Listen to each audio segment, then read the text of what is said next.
Wrestling games were a long-standing mainstay both in arcades and home consoles for a long time, and while their legacy continues in many modern titles, there are still plenty who remain adamant that they never got better than the arcade classic WWF WrestleFest.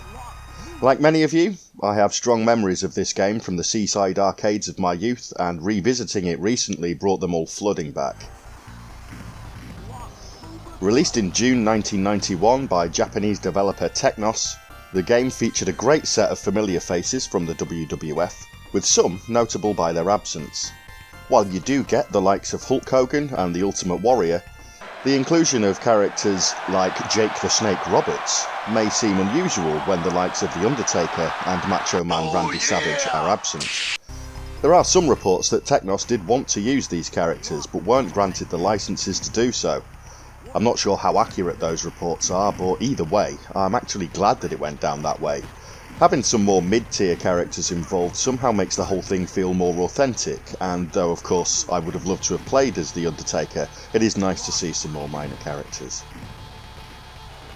The game offers two modes, a Royal Rumble mode and a more career-focused tag team mode, which sees the player progress through various matchups before finally challenging the Legion of Doom for the Tag Team Championship belts. The controls are simple, but the moveset available is still surprisingly varied, with each character getting their own trademark finishing move. I believe this was the first time we saw such a thing in a wrestling game. Action can take place both in and out of the ring, with the option of using objects from outside of the ring for a bit of dirty fighting when the opportunity arises, just like in the real life pro wrestling on TV. WrestleFest was the first game of its kind to feature real entrance scenes and pre-match interviews, both of which add to the authentic 90s WWF feel that can be strongly felt throughout. The game really comes into its own in the Rumble mode for me.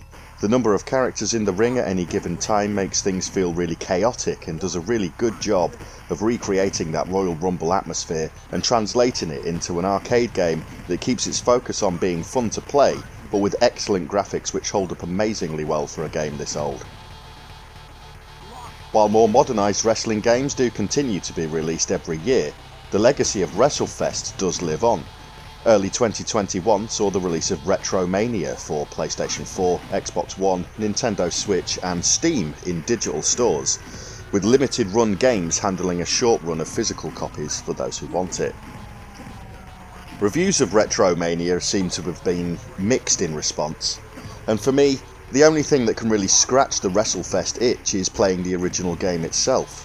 Having said this, I do like to see that the old school style of video game wrestling is making a comeback, as for me personally, this is the most fun way to play a wrestling game.